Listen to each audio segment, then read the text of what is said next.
তা আমাদের বাড়ির মেয়ে তিলোত্তমারও দোষ কি ছিল জানেন? আপনারা যারা ট্রিটমেন্ট করতে যেতেন এতে নামটা আরজি করে, ওখানে ডুপ্লিকেট ঔষধ দিত। শুধু ডুপ্লিকেট ঔষধ নয়, ফেক সেলাইন দিত, মানে ডুপ্লিকেট সেলাইন দিত।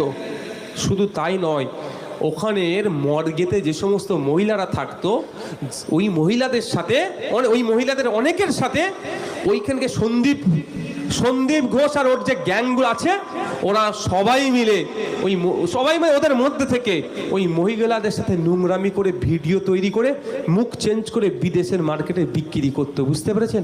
এরা এত বড় অসভ্য। আর আপনার আমার বাড়ির মেয়ে তিলোত্তমা ওটা জানতে পেরে গিয়েছিল, ওর প্রতিবাদ করেছিল, ওই জন্য ওকে খুন করেছে।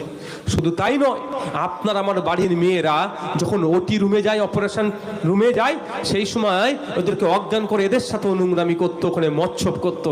এটা